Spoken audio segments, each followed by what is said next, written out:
Podcast Sports with your host Jay Pops. Guys, how you guys been? It's been a very long time. Yes, I know it has. I know it has. Guys, please forgive me on that. But hey, man, I had to do some things. But it's been a very long time. I thank all of you guys for waiting around. I believe that it's been about a week now. So, hey, man, let's get into it. It has been some things that has happened over the time, of course. Wide receiver Chris Marshall.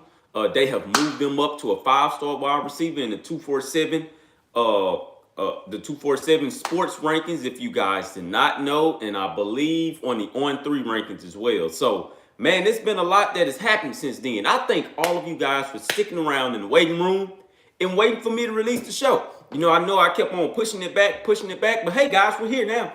We are here. So let's get into it. And without further ado, Aggieland, where you at, man? What is up? Gig 'em, Jonathan. Gig 'em, Terry, man. What is going on with you guys, man? Once again, I thank all of you guys for sticking around. I know I've been gone for quite a while. I know you guys have probably looked at that YouTube quite a few times trying to see what is going on with what and stuff like that. Also, yes, DJ Durkin is officially the defense coordinator. And just last night, breaking news, offensive line coach, the new offensive line coach.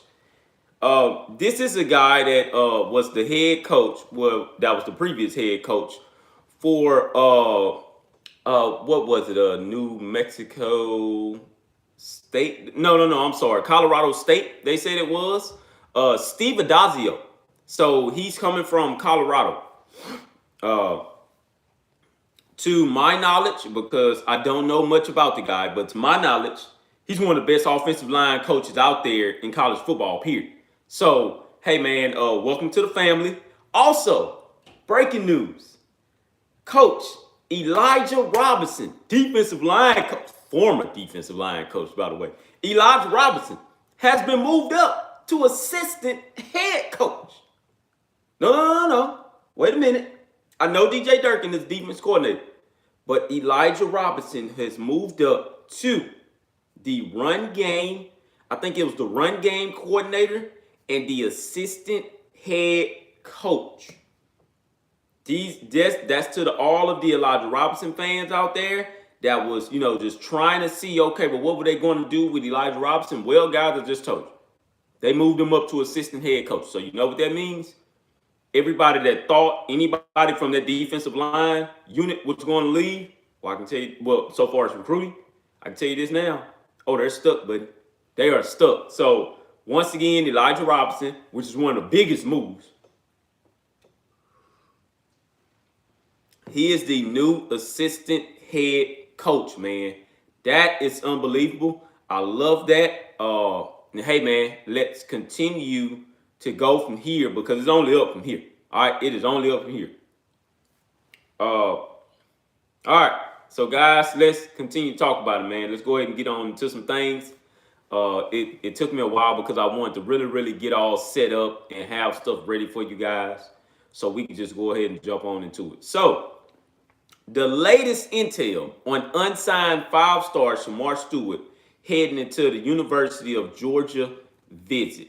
If you guys not know, he's out there visiting the University of Georgia right now. So I'm just giving you guys a little rundown on what's going on with him, and we're gonna keep moving like that. Okay, I have a lot I want to talk about on today. Like I say, once again, I thank you guys tuning in.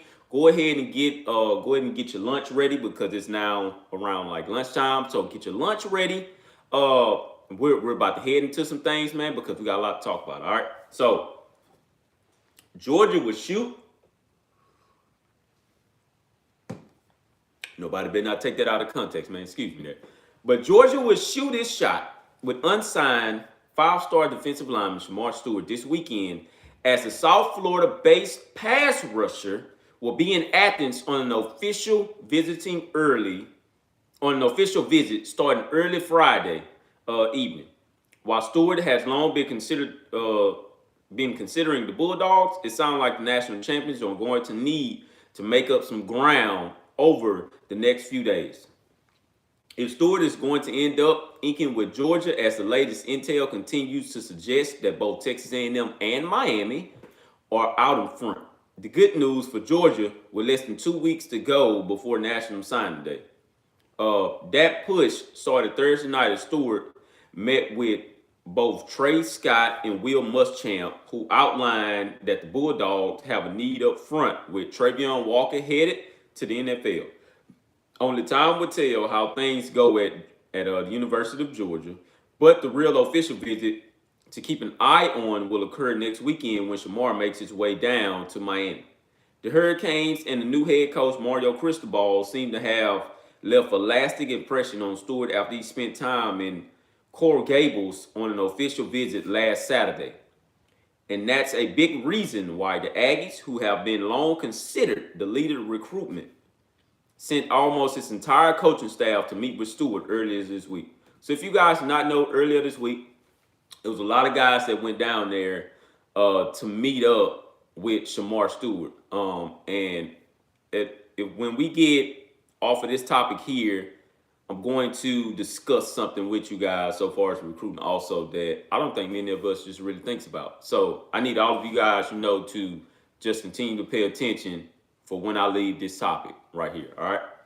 So, according to Stewart's camp, the converted pass rusher sat down on Tuesday night with the Texas A&M travel party that included James Cooley, Terry Price, Elijah Robinson, Damian Craig, who was the wide receiver coach, also James Cooley, who was the tight ends coach, Tyler Santucci, which is the linebackers coach, DJ Durkin. DJ Durkin is out there recruiting guys for guys that want to know if DJ Durkin can recruit or not. Yes, he is. He's out there right now recruiting for him.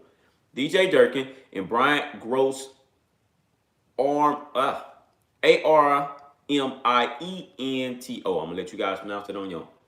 Stewart, who has been to College Station multiple times over the years, already had a good relationship with a number of those coaches. Okay? Although it should be noted that was the first time that he met with Durkin. Of course it was, who was hired to replace Mike Elko as the Aggies defense coordinator. All right, so that's a really, really good look so far as on DJ Durkin's part, because he's showing everybody out there, he's showing all Aggies out there that, hey, man, I'm here to keep the recruiting process going.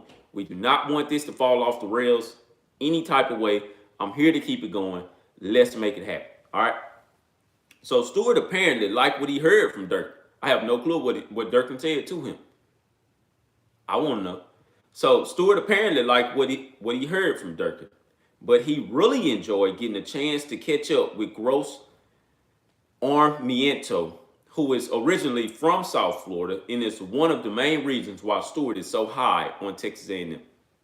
Jimbo Fisher, keep that guy. Next week, Stewart is expected to host Jimbo Fisher for an in-home visit. So now we know Jimbo will be down there next week. See, these are things that I did not know. I did not know that Jimbo was going to go down there next week, but I did hear about it, okay? So Jimbo Fisher will be down there next week for in-home visit. He's also likely going to get one final face-to-face pitch from the Bulldogs before he makes the short drive down to Miami for the final weekend of the contact period. All right. As for a decision announcement, that will come on February 2nd during a ceremony at Opelika, Florida, Minner Pace. All right. So if you guys do not know, he's from Opelika, Florida. That is the high school that I just mentioned right there. All right. So with that being said, I believe that this here needs to be said too. So as you guys know, I do a lot of posting on Twitter, especially when it comes to recruiting.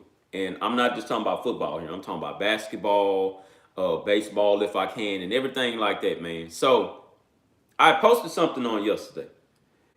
And I'm not going to tell you who this person is or none of that, but I got a response back. And I got a response back that hit me because when I replied back to it, I had to really, really sit and think about what I wanted to reply back. The reason for that The reason for that is because of this here. Somebody, I'm not going to tell you guys who. Well, yes, I am. So somebody in the family, who was the mom, by the way, uh, reached back out to me and said a couple of words that just really got my attention. I'm not going to tell you what she said or anything like that, but I'll tell you what she said in just a little bit. But I'm not going to tell you that statement. But she had reached out and stuff like that, man, and I had responded back, and the words she had said back to the response that I gave was this here: I just wish all the nonsense would stop. So it really, really hit me. And it made me think about some things, man. It made me think about a lot of things. It made me think about this here. Do us as football fans or just sports fans in general, and do the people in the sports media really, really, really think about the family that goes on so far as recruiting? Because yeah, you're recruiting a player, because the player is who you're trying to get at the end of the day. But you're also trying to recruit the family as well. So me, for one, I never just really thought that much about how the recruiting process goes along with the family and stuff like that. Like, think about how much the family is impacted. Think about how much the moms and dads are impacted, or whomever the guardian may be. And I said that to say this here. As much pressure as it is on the young athletes themselves, it's also pressure on the parents to make sure that those young athletes stay up to par with what they're doing. And what I mean by that is, so far as the visits to the house, taking them to the camps, making sure they're good on the camps, so far as, hey man, do you have everything you need? Although the people, down there are going to provide what he or she needs. The parents don't know that. All the parents can say is, I hope my baby is okay. Also, you have to know that when it comes to these football players and these basketball players, so far as men wise, moms are very protective. Very, very protective. And that is that, man. They want to make sure that their baby gets what they want, and they want to make sure that their baby makes the right decision going forward. So that's why I say, man, I don't believe that we really, really, really, truly think about what happens so far inside of recruiting, because the moms and the dads are doing everything in the background. Like I say, man, they have to get everything together so far as in the back, because they're not the ones in the front. They can only be in the front for a certain amount of time. At the end of the day, the recruit, him or herself, has to be the ones that's in the front and has to be the center of attention. So within that center of attention, everybody that's around that recruit is involved somewhat. They're not involved in the whole thing, but they're involved somewhat. So the moms and dads are a reflection of the recruit, him or herself. So, like I say, man, I don't think we just really, really think about that. And I don't think about that at all when I used to, post and stuff like that. I didn't just really think about it. But then again, I never just really had, a parent reach out to me and, express, some feelings and stuff like that. So for that there alone, man, I won't be doing that as much anymore, because as I can see, man, that does take a toll on the family. And I just didn't really think about that. So like I told the mom, out of the respect that I have for her, and also as an Aggie, and also for the respect of Aggie Nation, I won't do that anymore. All right, so that won't happen anymore, man. But I just want you guys to hear that. And hey, man, if you guys can think of anything, hey, man, just let me know. But you guys need to really, really think about that, because I know for sure that I didn't really, really think about that. So just keep that in mind, man, that the family does play a huge part in what goes on within the recruiting process. All right, so just want to throw that on out there. So let's keep on going here. So now let's talk about the promotions, man. The promoting from within the promoting from within keeps Santucci and Robinson on A&M coaching staff. So this is what we want to talk about here. So former Texas A&M defensive coordinator Mike Elko left Aggieland for the head coaching position at Duke in early December. And at the time there also seemed to be the potential for even more changes to be occurring on the staff of Aggies boss Jimbo Fisher. A&M linebackers coach Tyler Santucci was an Elko protege who came with him from Notre Dame to College Station when Elko was hired by Fisher and then returned there after spending the 2019 season at Wake Forest. As a result, there were thoughts on Santucci might go with Elko to Durham in some capacity, perhaps even as a defensive coordinator. All right. Meanwhile, defensive line coach Elijah Robinson has continued to sign high-end classes at his position and generated lots of notice as one of the nation's top recruiters. He was pursued by Penn State prior to the 2020 season and then was even mentioned as being a possible candidate for the head coaching job at Temple this offseason. However, in his first press conference on early signing day since Elko's departure, Fisher made it clear how much he valued both coaches. And if he had his way, they wouldn't be going anywhere anytime soon. I think that Santucci will call the bowl game, which was the Tax Slayer Gator Bowl versus Wake Forest, that the Aggies had to pull out of due to health considerations, said Fisher. I think he's an excellent guy, and I think his ability to be a coordinator, a co-coordinator with is, or wherever we go with this thing is very big. I think he's a heck of a young coach, and I think he's doing great. I think he's doing a great job in our scheme. The staff is doing a great job. Elijah Robinson, defensive tackles coach. I'm sorry, let me rephrase that. Elijah, which is the defensive tackles coach, is doing a great job.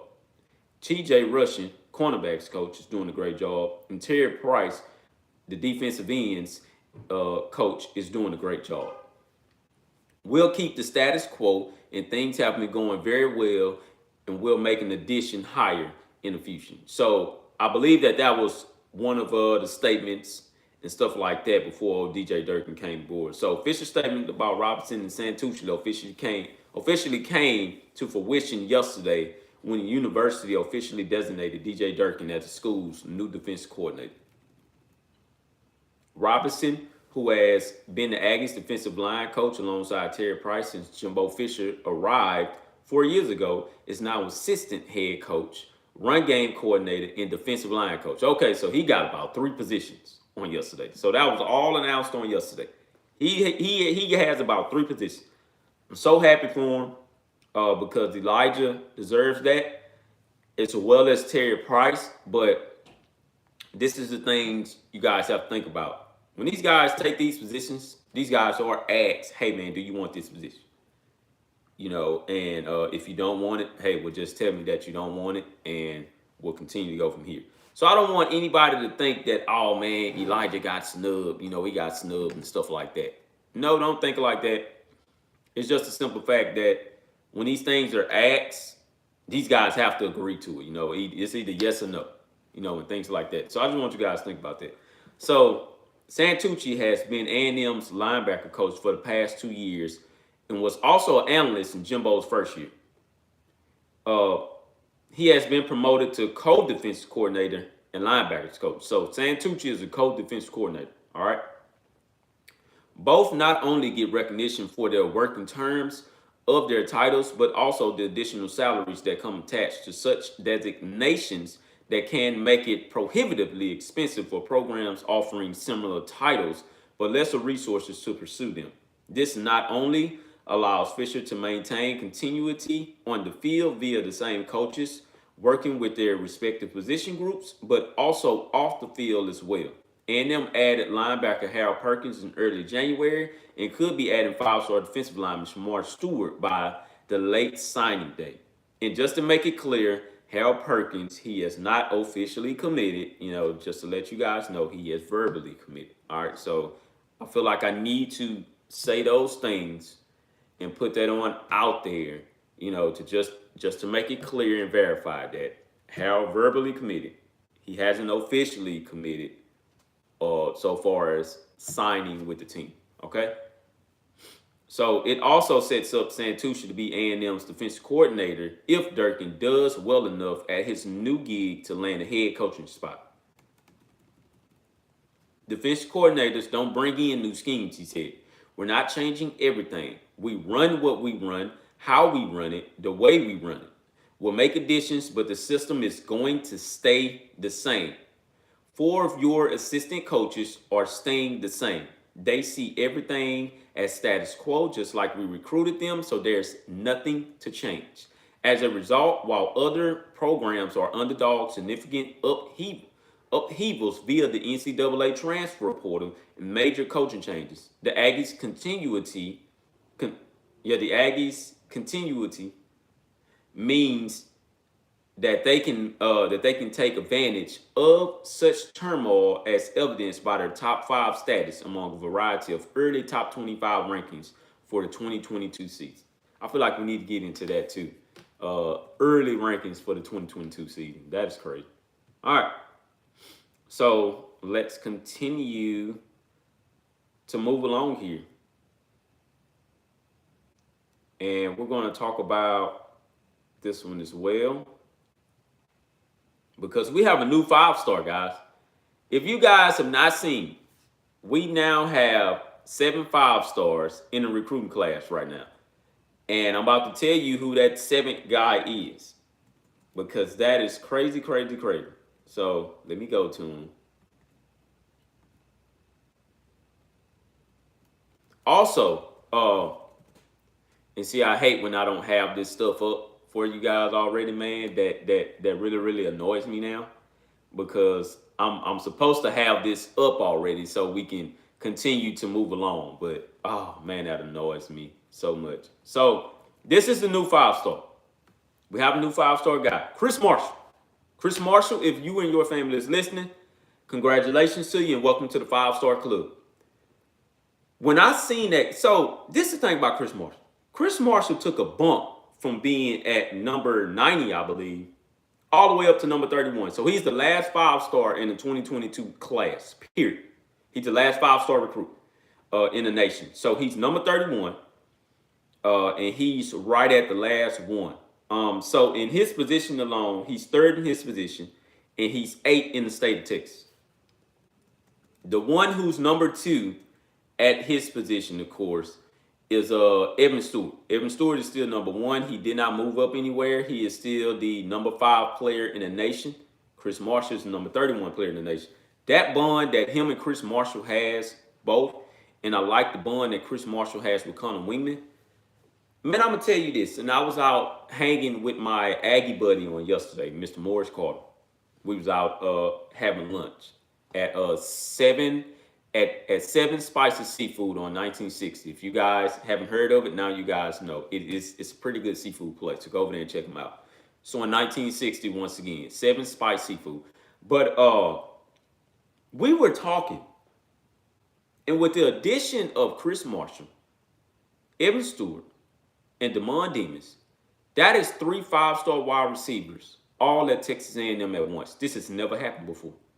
This has never, ever happened before in the history of the A&M program. And if you guys think I'm exaggerating, please go and check some things, come back with it, tell me where am I lying at, okay? Tell me where I'm exaggerating at. But we have never, ever had 3 5-star wide receivers all on campus. So I'm amazed to see that battle of the wide receivers come this fall. You hear me? I'm amazed to see that battle of the wide receivers come this summertime. It's amazing. I'm amazed to see that battle with the wide receivers come spring game. That's why I told you guys, man, it's a lot of guys that's down there early already. So the guys that's down there already are Connor Wingman, Denver Harris, Evan Stewart, Gabriel Brown-Lodendy, who else on here? Bryce Anderson, Cam Dewberry, I believe he's down there already. He graduated early, I believe. So Cam Durant, Bobby Taylor, of course, he's down there. Ish Harris, he's graduated early. He's down there. And I believe that may be about it. I believe those are the only guys that are already down there already. Let me make sure of that because I can check that out now.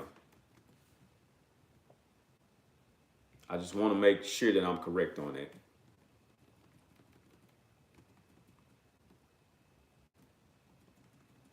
Because it'll tell me who's enrolled or not. Oh, and of course, Max Johnson and Jake Johnson. Jake Johnson is down there. So the two positions that we really want to see, this is going to be a battle, 3 positions. The quarterback position, the wide receiver position, and also the tight end position. That is going to be a battle for the ages. I'm amazed to see that on the offensive side of the ball. On the defensive side of the ball, who in the heck is going to start on that defensive line? See, this is the conversation that me and my Aggie buddy had yesterday. Who's all going to start on first team on the defensive line? Is it going to be Gabriel Brown-Ladendy? We're talking about the impact freshmen coming in. Is it going to be Anthony Lucas? Is it going to be Walter Nolan? You know, indeed, these are just the freshmen I'm speaking of here. Is it going to be our other guy? What's his name here? I'm about to tell you his name in just a minute. Is it going to be Eni White? Malik Silla? I mean, who's going to start on that defensive line? So I was telling him yesterday, and he actually forgot. Y'all do know that Shamar Turner is still there, right? He was only a freshman last year. He's going into his sophomore year, and that guy by far looks like DeMarvin Leal 2.0. So you got Shamar Turner. We haven't seen Elijah Judy.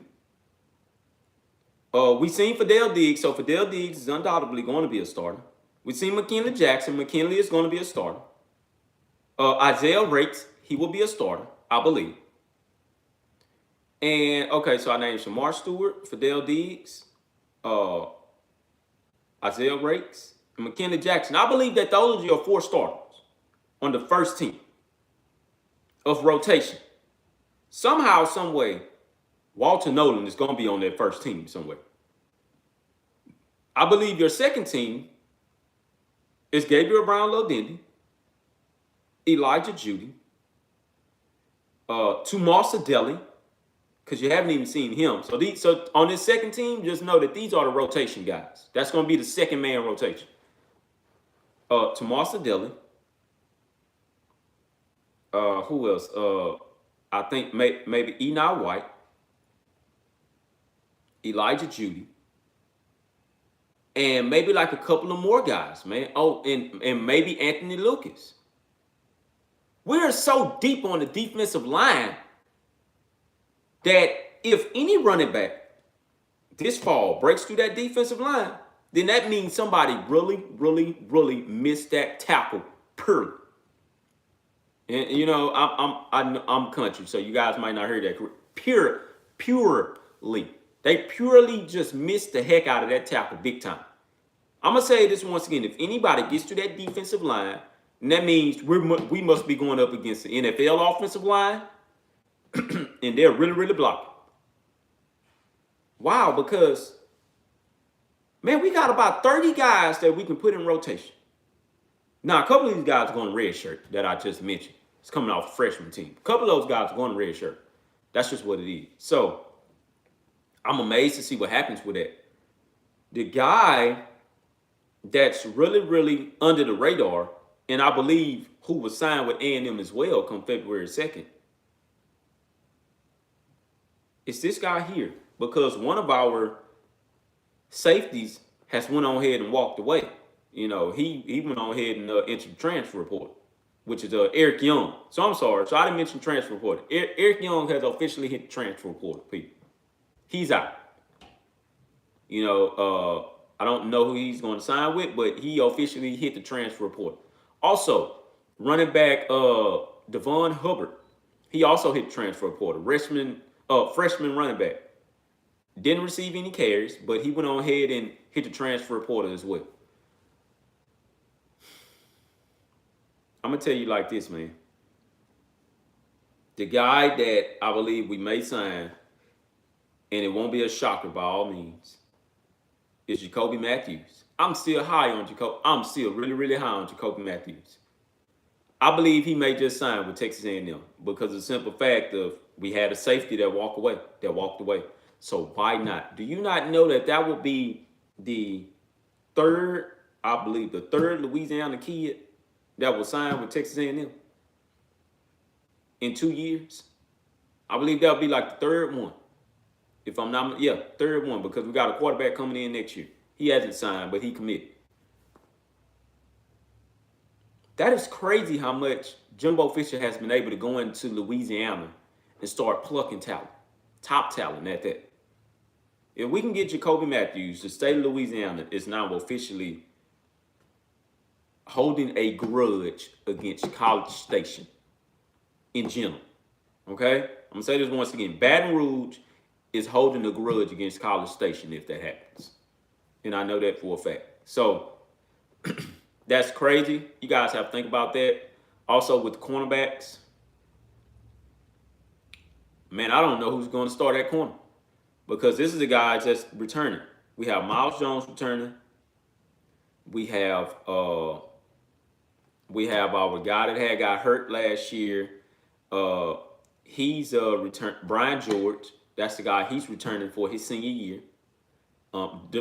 Damani Richardson is coming back, of course. And then we got Jalen Jones, who I think should be moved to safety this year. He should go back to his respective position of where he got ranked as a 5-star. We have some more. We got Denver Harris coming in, cornerback. We got Bobby Taylor coming in, cornerback. Dion Bouye, cornerback.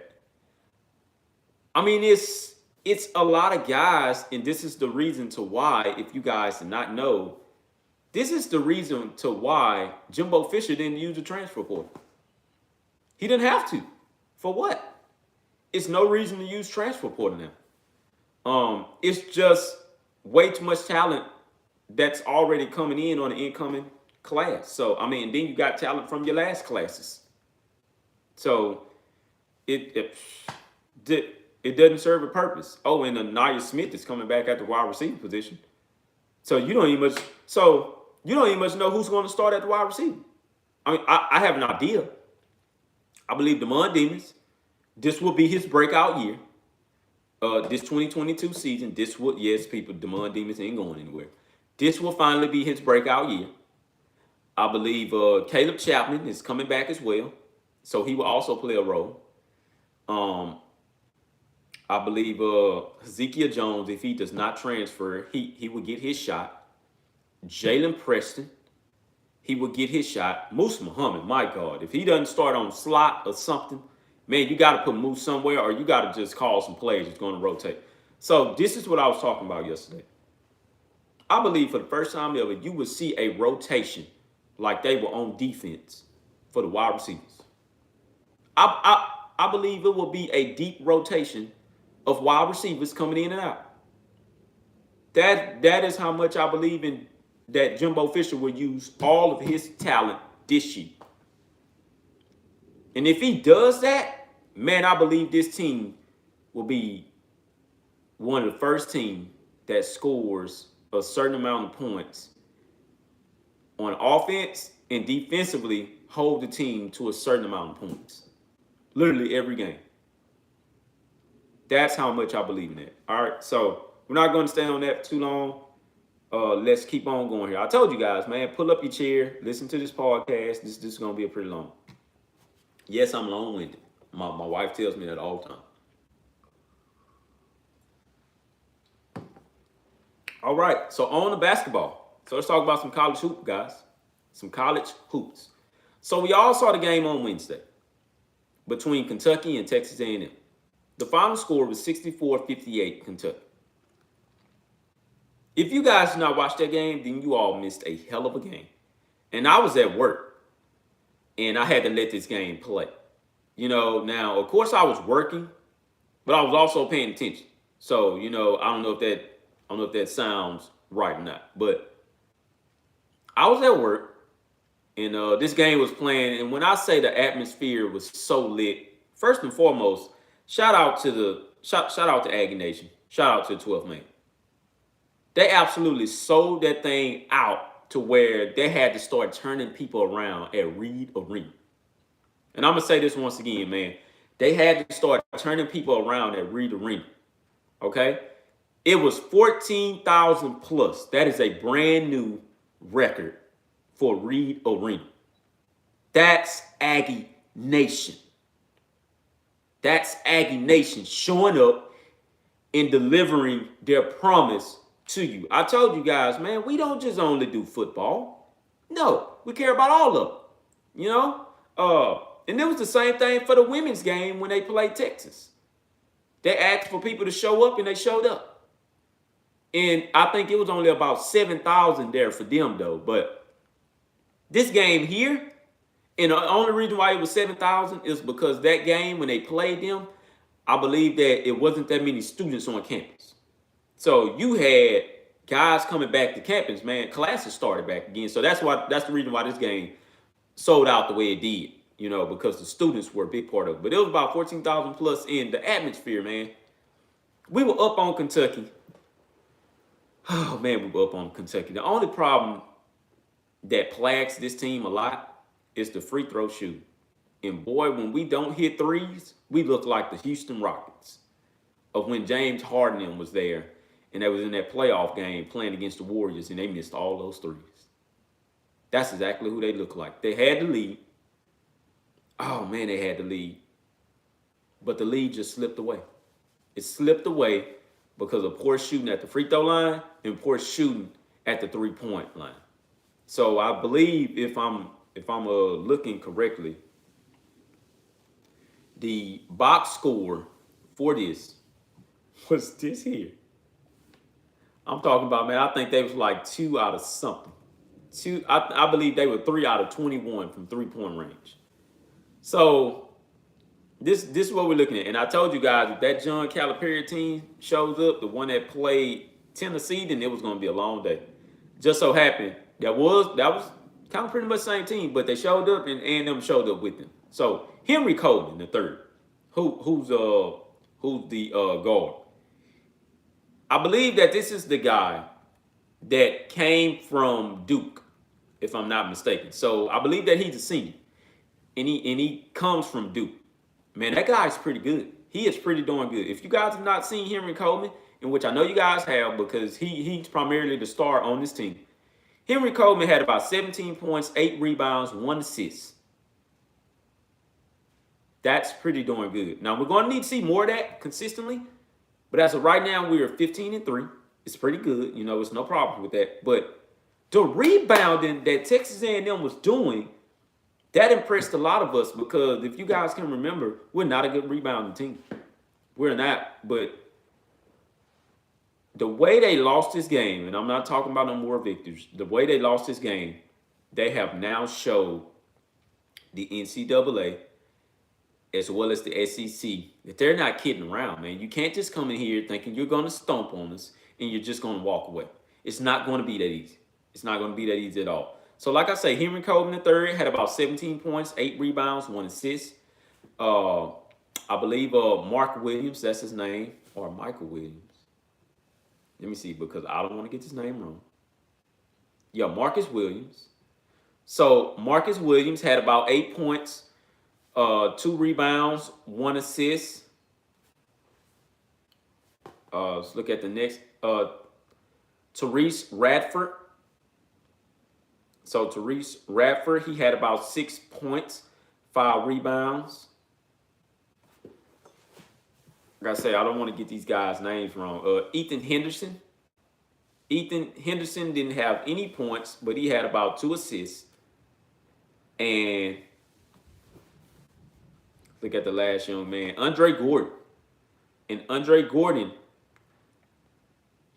had about 3 rebounds. All right, so that was for the starting lineup. So far as the bench, see, the bench played a huge part in this as well. And also, man, I'm sorry, the star, And I don't know if it was, I don't know if I'm confusing these guys. I don't know if Henry Coleman or Quinn Jackson. I believe it may be Quinn Jackson. There's one of these guys that came from Duke. You know, you guys don't get me wrong on that, but one of those guys came from Duke. But Quinn Jackson is the one that's been, you know, just added. I believe if Quinn Jackson and Henry Coleman both have a night together like they had, man, we're gonna win a lot of basketball games down the road. We're gonna win a lot of games down the road. So Aaron Cash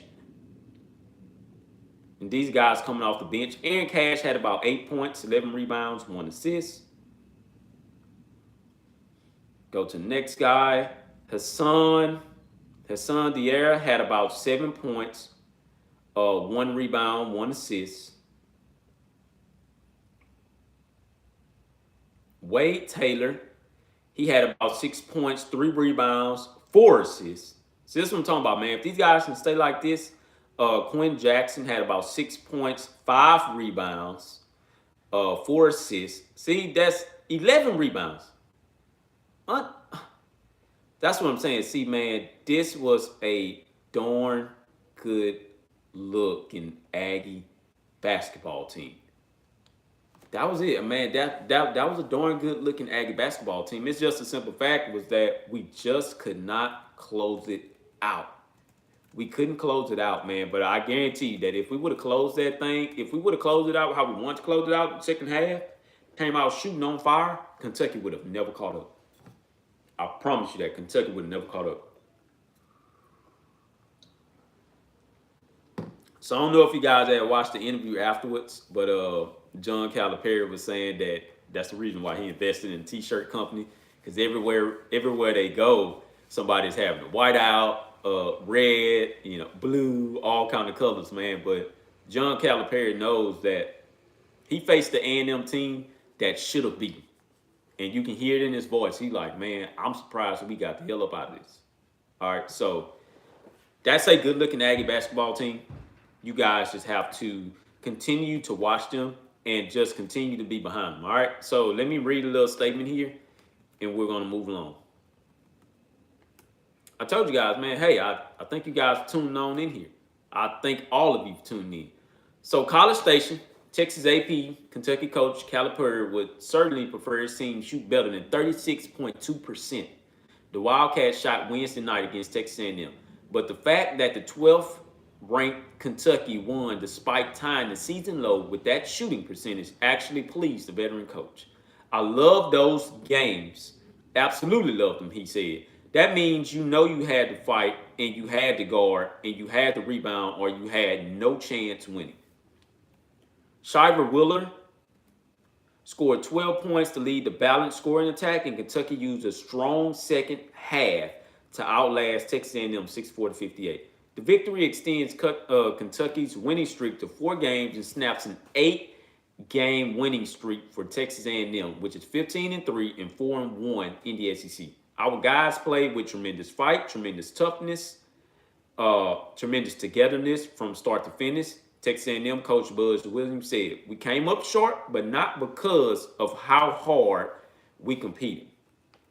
The Aggies were dominant early and led by as many as 13 in front of a record crowd of 14,036. But Kentucky, 15-3, 5-1, chipped away at the lead before going on top midway through the second half and holding on for the win.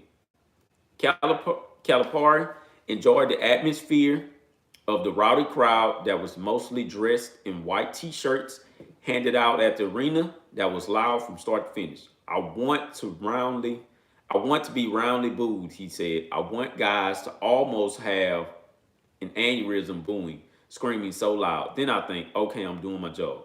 Williams, who is in his 3rd season at A&M, was thrilled to see such a huge crowd cheering his team on Wednesday night.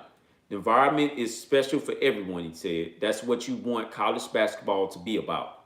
I thought it was a good game regardless of who you were cheering for. The win was number 799 for Calipari. All right, so like I said, man, just read a little statement here, and we're going to move along from the Aggies men basketball. So let's talk about the women's basketball. The women's lost on Thursday, January 20th, 80-63. So the thing about this here, and I mean, man, I hate to say this, but the women's basketball team is struggling right now. They're really, really struggling. And somebody had to let me know that most of the team was pretty sick at the start of the season and stuff like that. So they're now just kind of start fully getting their roster back. Kayla Wales. Kayla Wales had about 2 rebounds in this game, 1 assist, 14 points.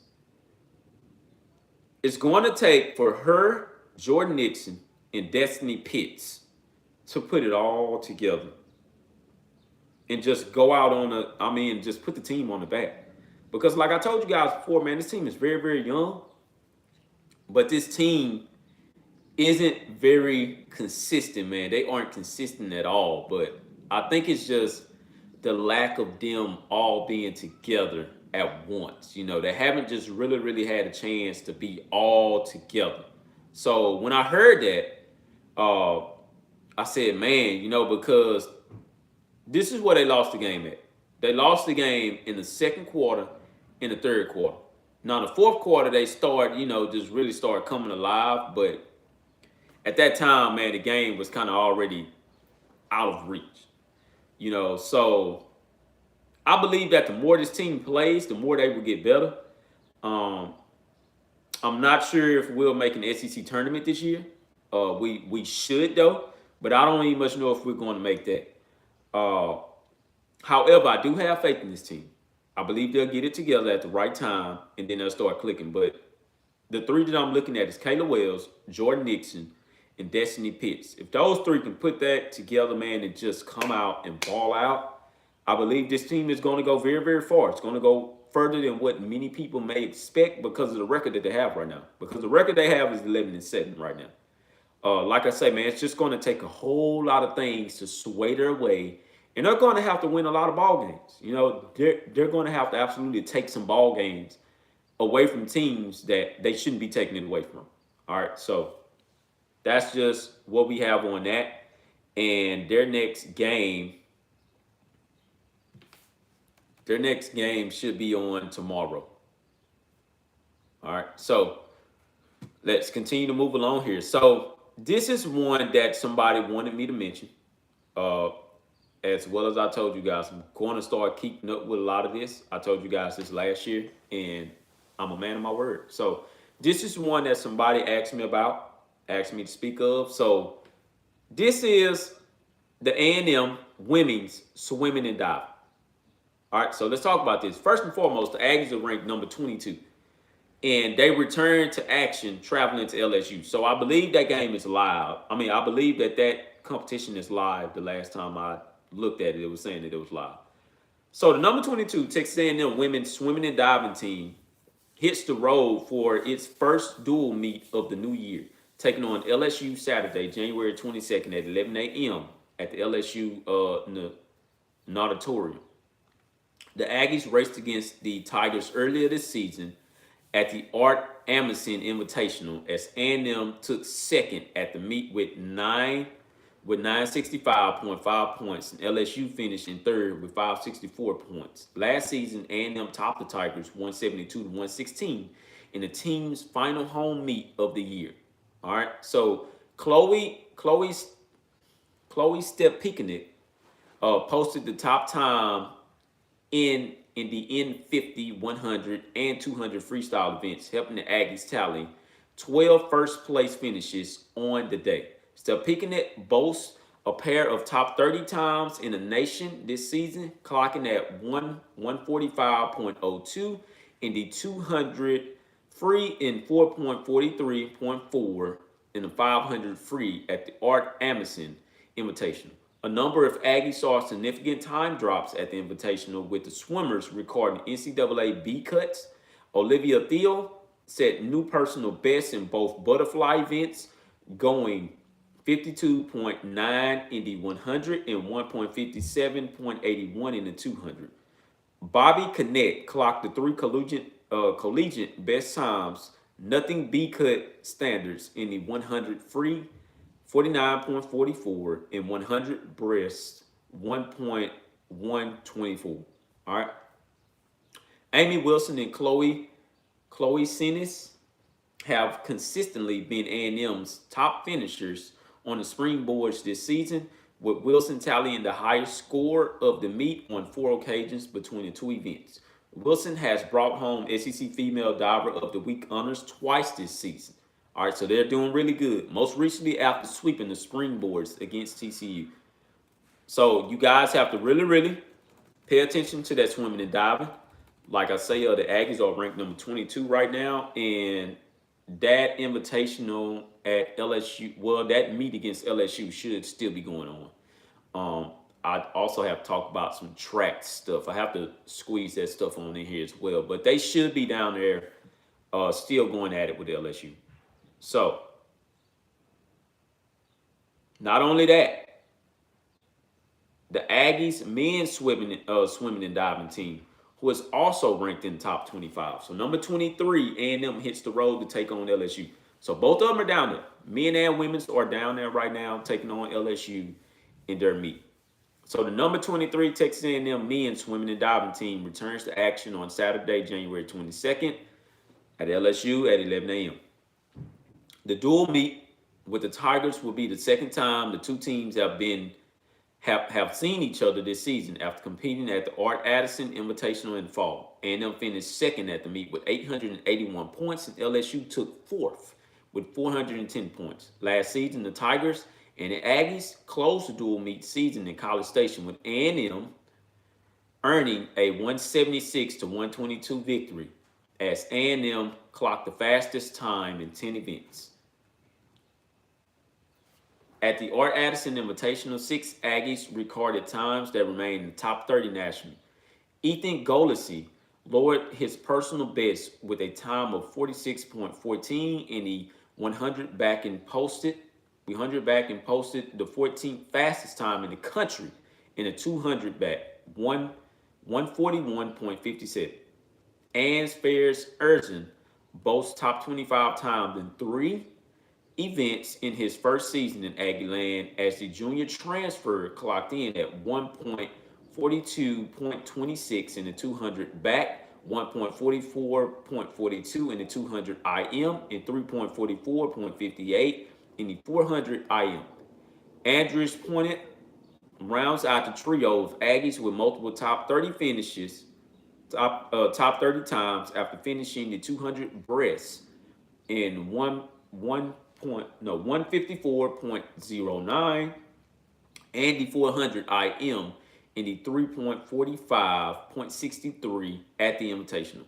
Curtis Matthews has been impressive on the springboards through the fall portion of the schedule, bringing home SEC Male Diver of the Week honors after each of the 2 meets he has completed at most recently. Matthews posted the top score on the 3-meter and took second on the 1-meter at the Texas Diving Invitational. All right, so that's all that I have for you guys. I'm keeping you guys up on all of this. Like I say, the Texas A&M men's and women diving team are both in the top 25. Women's are ranked number 22. Men's is ranked number 23. All right, so that's just to let you guys know some news and notes on everything. On today, A&M men's basketball, they do play. Let's see here.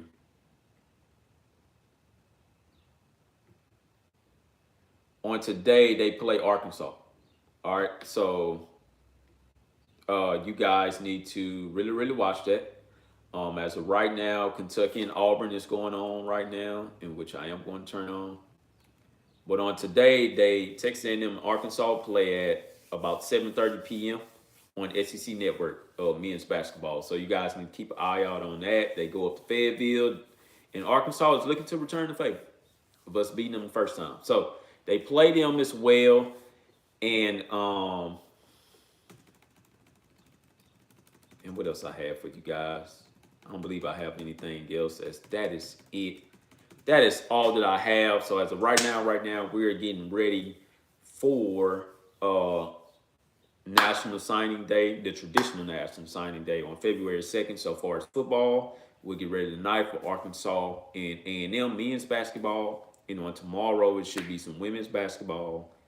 And the swimming and diving teams may have just be on the verge of wrapping what they have up, stuff like that.